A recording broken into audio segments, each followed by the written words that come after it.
진짜 많이 들어봤죠. 주식은 뭐냐면 여기 이렇게 써 있어요. 주식회사가 경영자금 확보를 위해서 발행한 증서 이렇게 되어 있습니다. 여러분이 회사를 차렸어요. 회사를 차리면 회사를 운영하는데 돈이 필요할 거 아니에요. 그 돈을 마련하는 방법에는 두 가지가 있습니다. 하나는 뭐야? 빌리는 거야. 빌리는 거야. 또 하나는 이렇게 하는 거지. 저는 지금 방봄입니다. 저는요, 연예기획사를 지금 차렸는데요. BTT. 정말 유망한 이런 아티스트를 두고 있습니다. 진짜 전 세계로 뻗어나갈 거예요. 저희 회사는 그렇게 될 겁니다. 라고 하면서 우리 회사의 가치와 이런 것들을 설명하고, 그리고 투자하도록 투자자에게 자금을 받는 겁니다. 그게 바로 주식이 되는 거예요. 그래서 주식회사가 투자를 받고 자본금을 획득하게 되는 거지. 그리고 발행한 증서가 바로 주식입니다. 주식.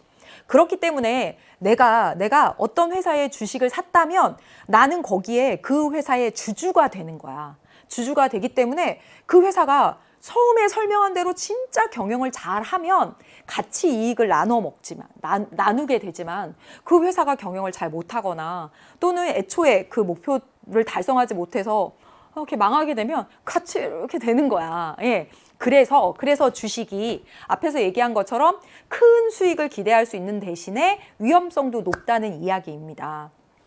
그래서요, 여기 높은 수익률을 기대할 수 있지만 주식 가격 변동에 따라 원금 손실이 발생할 수 있다라고 되어 있습니다.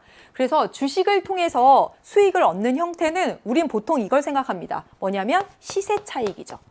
시세 차익.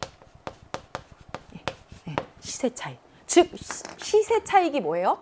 쌀 때 그 주식을 사서 비쌀 때 파는 거지. 이게 바로 시세 차익입니다. 그래서 응답하라 1988에 보면 거기 성동일 씨가 은행 직원으로 나오거든요. 그러니까 주변에 그 동네 사람들이 이제 은행 직원인 성동일 씨한테 막 이제 물어봐. 요즘 코스피가 1000이라는데 1000. 지금 2000 훨씬 넘어서 2400, 500 뭐 이런, 아무튼 1000이라는데 지금 막 무슨 한미약품, 삼성전자, 뭐 태평양 이런 데다 투자할까요? 그랬더니 거기 성동일 절대 주식 너무 위험해 막 이럽니다. 너무 위험해 막 이래요. 근데 사실 진짜 그 1988 그 시절에 그 세 가지 말한 그 회사들 샀잖아요. 대왕.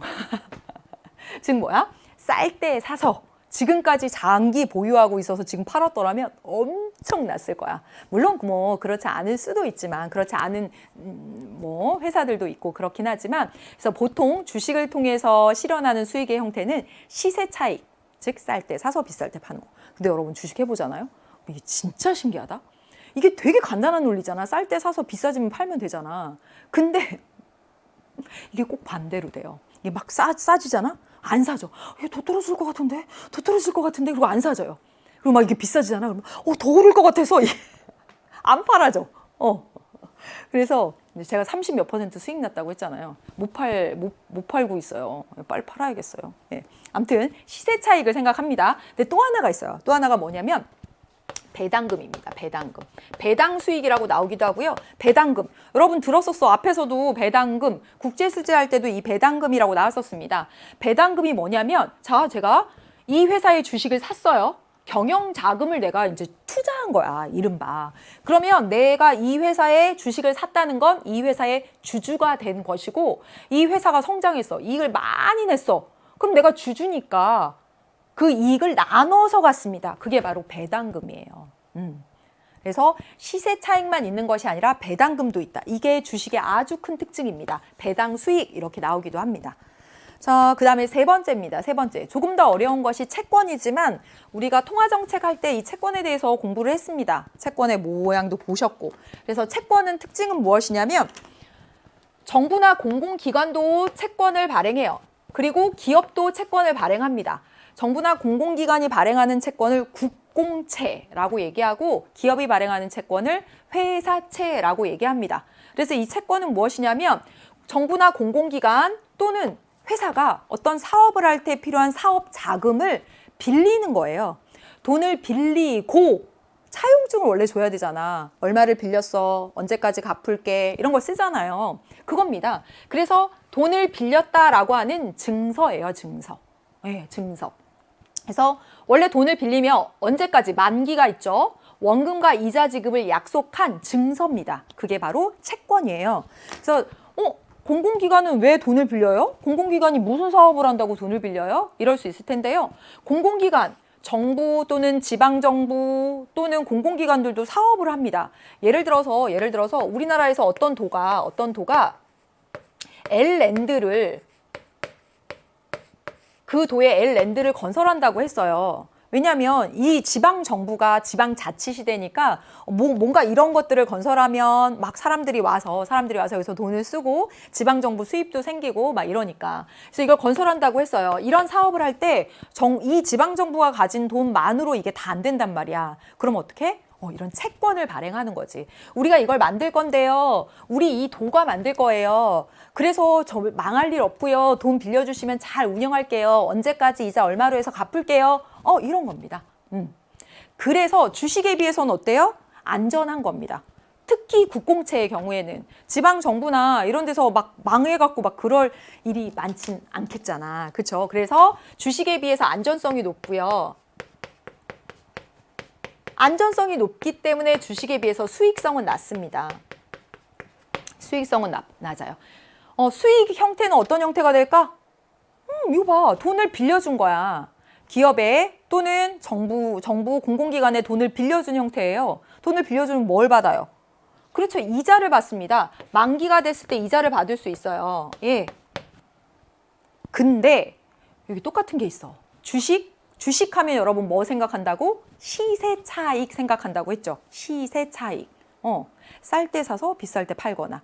그 주식 자체를 이렇게 거래하는 거잖아. 채권도 마찬가지입니다. 채권을 샀다가 되파는 과정이 있어. 그 과정에서 시세 차익이 생길 수가 있다는 거죠. 자, 예를 들면 뭐냐면 이 채권 수익률하고요. 이게 조금 어려운 개념일 수도 있는데 채권 수익률하고 이자 수익률이 반대로 갑니다. 이자율이 반대로 가요. 그래서 자, 제가 만약에 10억짜리 채권을 5% 이자 이렇게 돼 있는 채권을 가지고 있었다라고 해보도록 하겠습니다. 그러면 근데 당시에 이자율이 1%인 거야. 예, 은행 이자율이 1%인 거예요. 그러면 누군가 이렇게 할 거야. 여기로 갈아타는 게 낫겠어. 누군가 10억을 여기다 넣어놨는데 이자율은 1%인 거야. 그럼 여기다 넣어놓고 싶겠어? 아니지. 채권 수익률은 5%라는데 그럼 여기 이렇게 가는 거야. 채권 파실 분 10억보다 더 들어요. 10억 5천에 채권 파세요. 이러는 거야. 그럼 내가 가지고 있었던 채권 10억에 산 채권을 누군가에게 10억 5천에 팔 수 있는 거지. 그럼 이 사람은 10억의 1%였다가 10억 5천 주고 샀지만 5%의 이자를 볼 수 있으니까. 이해됩니까? 또는 이자율이 10%인 거야. 10%. 그러면 나 10억 가지고 5% 가지고 있었는 5% 이자인데 이거 9,500만 원에 팔고 여기 은행으로 들어갈까? 이렇게 생각할 수 있습니다. 왜냐면 여기 10% 이자니까.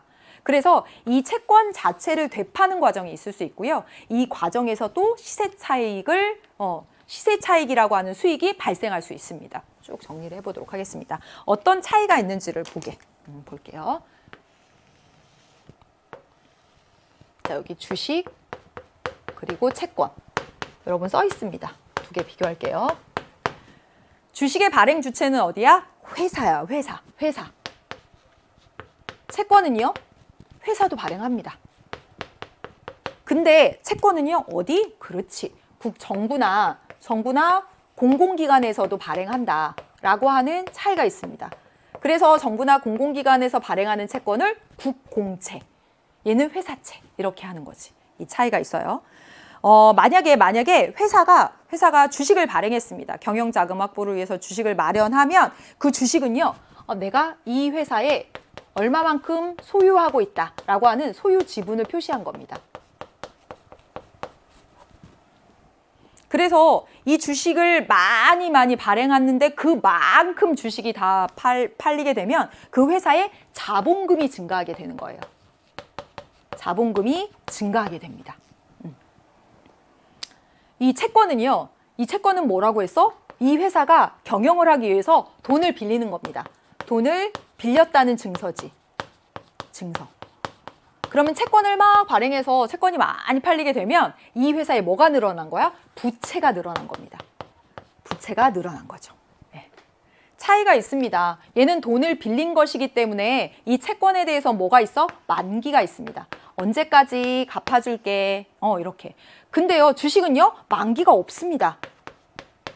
그래서 응답하라 1988 그 시절에 코스피가 1000이었던 그 시절에 그 말했던 주식들을 샀으면 지금까지 보유하고 있을 수 있는 거잖아. 얘는 만기가 없다라고 하는 차이가 있습니다. 그래서 주식을 소유하면 뭐가 된다고? 주주가 됩니다. 그래서요, 경영에 참여할 수 있어. 물론 몇 % 이상 주주일 때 그럴 때 가능한 거죠. 그렇죠? 그다음에 그리고 이 채권을 가지게 되면 뭐가 되는 거야? 돈을 받을 권리가 있는 채권자가 됩니다. 다만 돈을 빌려준 것이기 때문에 경영에 참여할 수는 없어요. 참여할 수 없습니다. 네. 이런 차이가 있지. 그래서 이렇게 비교해서 보세요. 이제 마지막. 주식을 통해서 획득할 수 있는 수익은요, 시세 차익이거나 뭐다? 배당금. 왜냐면 내가 주주니까 이익이 나면 나눠서 갖는 거야. 이 두 가지. 여기서는요, 시세 차익이거나 뭐다? 돈을 빌려준 거니까 이자를 받을 수 있다라고 했습니다. 그래서 공통점이 뭐야? 이거. 시세 차익. 여기 시세 차익. 공통점. 그다음에 이자는 누구랑 공통점이야? 채권? 예금이랑 공통점이죠. 그런 식으로 해서 주식, 채권, 예금을 분류할 수 있을 겁니다.